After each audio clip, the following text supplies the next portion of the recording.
mehmonxonaning ichkari tomonidan ko'rinishi ekan bu mana. Hovlidan okean tomonga chiqdik mana.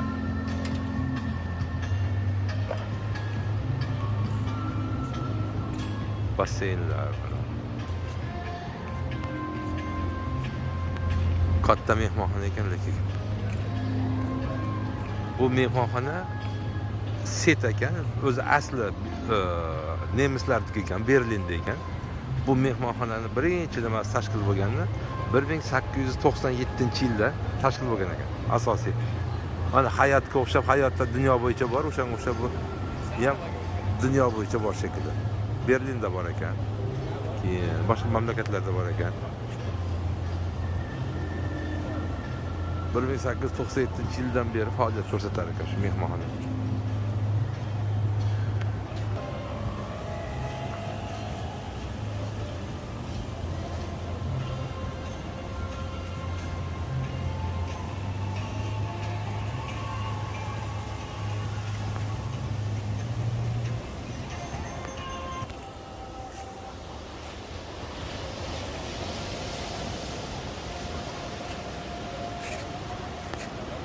Bugün hava salqinroq ekan, 24-25 gradus ekan. Ertaga 28-30 gradus atrofida bo'ladi.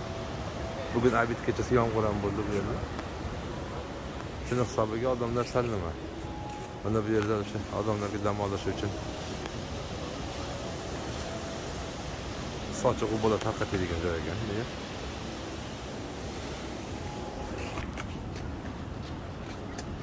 Mana plyaj, bu yerlar ham oqqum ekan mana. 50 peso. Bundami? Narigi. Bundami?